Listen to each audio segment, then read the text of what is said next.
ஓம் சாய்ராம். இன்று ஸ்ரீ சாயிபாபாவின் பக்தர்களான நம்முடைய வாழ்க்கையில் மிக முக்கியமான தினம். இன்று 151வது நரசிம்ம சுவாமிஜி ஜெயந்தி தினமாகும். 1874ஆம் ஆண்டு ஆகஸ்ட் 21ஆம் தேதி பூஜ்ய ஸ்ரீ நரசிம்ம சுவாமிஜி அவர்கள் வெங்கடகிரி ஐயர் மற்றும் அங்கச்சி அம்மாளுக்கு பவானி ஈரோடு மாநிலத்தில் அவதரித்தார். நரசிம்ம சுவாமிஜி தன்னுடைய தொழில், பொது வாழ்க்கை, அரசியல் வாழ்க்கை என்று அனைத்திலும் கொடிக்கட்டி பறந்தவர். செல்வம், செல்வாக்கு அனைத்தும் பெற்றிருந்தார். அவருடைய குடும்ப வாழ்க்கை மிகவும் சந்தோஷமாகவும் வசதியாகவும் ஆனந்தமாகவும் இருந்தது. இறைவன் ஒரு ஆன்மாவை தன் வசப்படுத்த விரும்பினால் அந்த ஆன்மாவுக்கு உலகத்தில் உள்ள அனைத்து பந்தங்களையும் முதலில் தகர்த்தெறிவார். அதேதான் நரசிம்ம சுவாமிஜிக்கும் நடந்தது. நரசிம்ம சுவாமிஜியின் வாழ்க்கையில் இருந்த அனைத்து பந்தங்களும், அவருக்கு பொது வாழ்வில் இருந்த அனைத்து சொந்தங்களும் நண்பர்களும் அனைவரிடமிருந்தும் அவர் பிரிக்கப்பட்டார். இறைவனின் வழிகள் நமக்கு புலப்படாதவை. நரசிம்ம சுவாமிஜி தன்னுடைய வீட்டை விட்டு குருவை தேடி வெளியேறினார். அவருடைய குலகுருவான ஜெகத்குரு சங்கராச்சாரியார் ஸ்ருங்கேரியில் உள்ள ஜெகத்குருவிடம் சென்றார். அவரிடம் சென்று தனக்கு சந்நியாசம் வழங்கும்படி வேண்டினார். ஆனால் ஜெகத்குருவு தன்னுடைய ஞான திருஷ்டியால் நரசிம்ம சுவாமிஜியின் எதிர்காலத்தை கணித்து இவருக்கு சந்நியாசம் வழங்காமல் இவருக்கு பஞ்சாக்ஷரி மந்திரம் ஓம் நம சிவாயா என்ற மந்திர உபதேசம் செய்து இவரை திருவண்ணாமலையில் உள்ள ரமண மகரிஷியிடம் செல்லுமாறு அறிவுறுத்தினார். 1928ஆம் ஆண்டு இவர் ரமண மகரிஷியிடம் வந்து சேர்ந்தார். ரமண மகரிஷியிடம் சிறிது காலம் இருந்த பிறகு ரமண மகரிஷியிடம் சென்று ஒரு நாள் தன் மனதிற்கு இன்னும் அமைதி கிட்டவில்லை என்றும் தனக்கு இறை அனுபூதி பெறுவதற்காக ரமண மகரிஷி தனக்கு ஆசிர்வதிக்க வேண்டும் என்று வேண்டி நின்றார். அப்பொழுது ரமண மகரிஷி, நான் உன்னுடைய குரு அல்ல, உன்னுடைய குரு வடக்கே உள்ளார், நீ அவரிடம் சென்றால் அவர் உனக்கு ஆத்மானுபவம் அளிப்பார் என்று அறிவுறுத்தினார். 1929ஆம் ஆண்டு ஆகஸ்ட் மாதம் நரசிம்ம சுவாமிஜி ரமணரின் ஆசிர்வாதங்களோடு ரமணாசிரமத்தை விட்டு ஹூப்ளியில் உள்ள சித்தாரூட சுவாமிஜி ஆசிரமத்திற்கு சென்றார். அங்கு சிறிது காலம் தங்கிய பிறகு பண்டரிபுரத்திற்கு சென்றார். பண்டரிபுரத்தில் பாபுமயி என்ற அவதூதரை சந்தித்தார். அங்கு பெட்நாராயண் மகாராஜ் கேட்கானில் பெட்நாராயண் மகாராஜையும் சந்தித்தார். அவரிடம் தனக்கு அப்பழுக்கற்ற ஒரு ரத்தினம் கிட்டுமா என்று வினவினார். அவர், உனக்கு கிட்டும், ஆனால் நான் உன்னுடைய குரு அல்ல என்று அறிவுறுத்தினார். பல தர்காக்களையும் மசூதிகளையும் கோயில்களையும் தரிசித்தார். பல வாழும் மகான்களையும் அவர்களுடைய மகா சமாதி அடைந்த மகான்களையும் சென்று தரிசித்தார். ஆனால் எதுவுமே அவருக்கு மன நிம்மதியை அளிக்கவில்லை. எங்கேயும் அவர் தன்னுடைய குருவை காணவில்லை. அவருடைய மனம் அலைந்து திரிந்து கொண்டே இருந்தது. இவ்வாறே அவர் மெஹர்பாதில் உள்ள மெஹர் பாபாவிடமும் சென்றார். அவரும் தான் அவருடைய குரு இல்லை என்பதை கூறிவிட்டார். மெஹர் பாபாவிடம் உபாசனி மகாராஜிடம் இருந்து சில பக்தர்கள் மெஹர் பாபாவின் தரிசனத்திற்கு வந்தனர். அவர்கள் இவரை உபாசனி பாபாவிடம் செல்லுமாறு அறிவுறுத்தினர். அதன்படி இவர் சக்கோரியில் உள்ள உபாசனி மகாராஜின் ஆசிரமத்திற்கு சென்றார். அங்கு சிறிது காலம் இருந்த பிறகு சக்கோரியின் முனிவர் என்ற புத்தகத்தை இவர் எழுதினார். அது உபாசனி மகாராஜின் வாழ்க்கை மற்றும் அவருடைய தத்துவங்களை கொண்டடக்கியதாகும். இதுவும் ஆகஸ்ட் மாதம் 1936 நடந்தது. இதன் பிறகு இவருக்கு விரக்தி ஏற்பட்டு, அதாவது தன்னுடைய மனம் இன்னும் அமைதி பெறாததால் தனக்கு இந்த பிறவியில் குருவை அடையும் பாக்கியம் இல்லை என்று முடிவு செய்து தன்னுடைய சொந்த ஊரான சென்னைக்கு திரும்பி தன்னுடைய மகனோடு வாழ வேண்டும் என்று முடிவெடுத்தார்.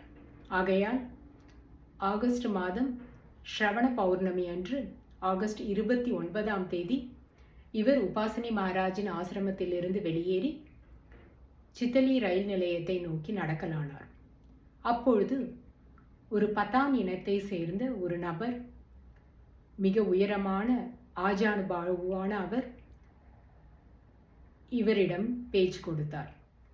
அவர் வேறு யாராக இருக்க முடியாது, ஸ்ரீ சாயிபாபாவை தவிர. ஸ்ரீ சாயிபாபாவே அந்த ரூபத்தில் வந்து நரசிம்ம சுவாமிஜியிடம் பேசியிருக்க வேண்டும். அந்த பத்தான் நரசிம்ம சுவாமிஜியை ஷிரடிக்கு செல்லுமாறு வற்புறுத்தினார். அப்பொழுது நரசிம்ம சுவாமிஜி 18 வருடங்களுக்கு முன்பே மகா சமாதி அடைந்துவிட்ட ஸ்ரீ சாயிபாபாவின் மகா சமாதியை சென்று தரிசிப்பதால் என்ன பயன் இருக்க முடியும்? ஏற்கனவே நான் தாஜுதீன் பாபா, ஹசரத் பாபாஜான் போன்ற மகான்களின் சமாதிகளை தரிசித்து விட்டேன். அதனால் என் மனதில் எந்த ஒரு மாறுதலும் ஏற்படவில்லை. ஆகையால் இது எனக்கு எந்த விதத்திலும் பயன் தராது என்று திட்டவட்டமாக கூறினார். ஆனால் அந்த பத்தான் இவரை விடுவதாக இல்லை. அவர் மிகவும் வற்புறுத்தினார். அவருடைய வற்புறுத்தலினால் சித்தலி ரயில் நிலையத்திற்கு செல்ல நினைத்த நரசிம்ம சுவாமிஜி தன்னை அறியாமலேயே ஷிரடியை நோக்கி நடக்கலானார். இவ்வாறாக ஆகஸ்ட் மாதம் 29 1936 காலை 11 மணிக்கு இவர் ஷிரடி சமாதி மந்திருக்குள் நுழைந்தார். அப்பொழுது ஒரு சில பக்தர்களே அங்கு காணப்பட்டனர். அப்துல்லா பாபா ஸ்ரீ சாயி பாபாவின் சமாதிக்கு முன்பு அமர்ந்தபடி மயில் தொகையினால் சமாதியை விசிறிக்கொண்டிருந்தார். நரசிம்ம சுவாமிஜி ஸ்ரீ சாயிபாபாவின் சமாதிக்கு அருகில் சென்று பிரார்த்திக்க எத்தனிக்கையில் ஸ்ரீ சாயிபாபாவிடம் இருந்த அந்த ஞான ஒளி எழும்பி தீப்பிழம்பு போல் இவருடைய உடலில் உள்ள ஒவ்வொரு செல்லுக்குள்ளும் புகுந்து நரசிம்ம சுவாமிஜியாக இருந்த இவரை சாயி ஸ்வரூபி நரசிம்ம சுவாமிஜியாக மாற்றியது. ஆகஸ்ட் 29 1936 இவருக்கு ஆத்மானுபவம் கிட்டியது. தனக்கு அந்த அப்பழுக்கற்ற வைரம் கிடைத்தவுடன் நரசிம்ம சுவாமிஜி பெரிதும் மகிழ்ச்சி அடைந்தார். அந்த க்ஷணத்திலிருந்து அடுத்த 20 ஆண்டுகள் தன் குருவின் மகிமையை இந்த நாடு முழுவதும் பரப்ப வேண்டும், அனைத்து ஆன்மாக்களும் தான் பெற்ற இந்த பெரும் பொக்கிஷத்தை பெற வேண்டும் என்று எண்ணினார். ஆகையால் நரசிம்ம சுவாமிஜி நாடு முழுவதும் பயணம் செய்தார். எல்லோருக்கும் சாயிபாபாவின் லீலைகளை விவரித்தார். ஸ்ரீ சாயிபாபாவை குறித்து பல புத்தகங்கள் எழுதினார். பக்தர்களின் அனுபவங்களை சேகரித்து புத்தகங்களாக வெளியிட்டார். பல பத்திரிகைகளில் ஸ்ரீ சாயிபாபாவை குறித்து விரிவாக எழுதினார். அனைத்திலும் ஸ்ரீ சாயிபாபாவை காண நினைத்த இவர் மோதிரங்கள், பட்டன்கள், லாக்கெட்டுகள் என்று அனைத்திலும் ஸ்ரீ சாயிபாபாவின் உருவத்தை பதித்து அவற்றையெல்லாம் ஷீரடிக்கும் நாடு முழுவதும் விற்க தொடங்கினார். அந்த வருவாயை வைத்து சாயி பிரச்சாரத்தை மிக சுலபமாக செய்தார். சாயி பிரச்சாரத்திற்காக அவர் அல்லும் பகலும் ஒரு க்ஷணம் கூட ஓய்வெடுக்காமல் உழைத்தார். அவரே ஸ்ரீ சாயிபாபாவிற்கு அஷ்டோத்திரத்தையும் சஹஸ்ர நாமாவளியையும் ஸ்ரீ சாயிநாத மனனம் என்ற மிக அற்புதமான ஒரு பாபாவுக்கு ஒரு கார்லண்ட் ஆஃப் வேர்சஸ் என்று சொல்லக்கூடிய தன்னுடைய வார்த்தைகளை வைத்து ஒரு திருமாலையே தொடுத்தெடுத்தார் என்று கூறலாம். இவ்வாறு அனைத்திலும் அவர் ஸ்ரீ சாயிபாபாவை மக்களிடையே புகட்டினார். ஸ்ரீ சாயிபாபாவை வழிபடுவதற்காக சாயி பூஜா விதிகளை எழுதினார். அவர்களை ஸ்ரீ சாயிபாபாவை தியானம் செய்வதற்கும் அவர்களுக்கு உதவி புரிந்தார். அவர்களுடைய மன நிம்மதி மட்டுமல்லாமல் அவருடைய ஆன்மீக முன்னேற்றத்திற்கும் இவரால் இயன்ற அனைத்து உதவிகளையும் அவர்களுக்கு செய்தார். நாடு முழுவதும் உள்ள மக்களை சாயி பாதையில் அழைத்து செல்வதே இவருடைய வாழ்க்கையின் லட்சியமாக இருந்தது. இத்தகைய அரும் பணிகளை ஆற்றிய பூஜ்ய ஸ்ரீ நரசிம்ம சுவாமிஜியை நாம் நன்றியுடன் வணங்க வேண்டும். அவருடைய ஒரு சிறிய புகைப்படமாவது நம்முடைய எல்லார் வீட்டிலும் இருக்க வேண்டும். எல்லா கோவில்களிலும் நரசிம்ம சுவாமிஜியின் ஒரு சிறிய சிலையை செய்து ஸ்ரீ சாயிபாபாவின் சிலைக்கு அருகில் நரசிம்ம சுவாமிஜியின் ஒரு சிறிய சிலையும் வைத்து நாம் வழிபட வேண்டும். ஸ்ரீ சாயிபாபாவுக்கு நம்முடைய நமஸ்காரங்களை தெரிவிக்கும் பொழுது பூஜ்ய ஸ்ரீ நரசிம்ம சுவாமிஜிக்கும் அதே பணிவுடன் நம்முடைய நமஸ்காரங்களை நாம் தெரிவிக்க வேண்டும்.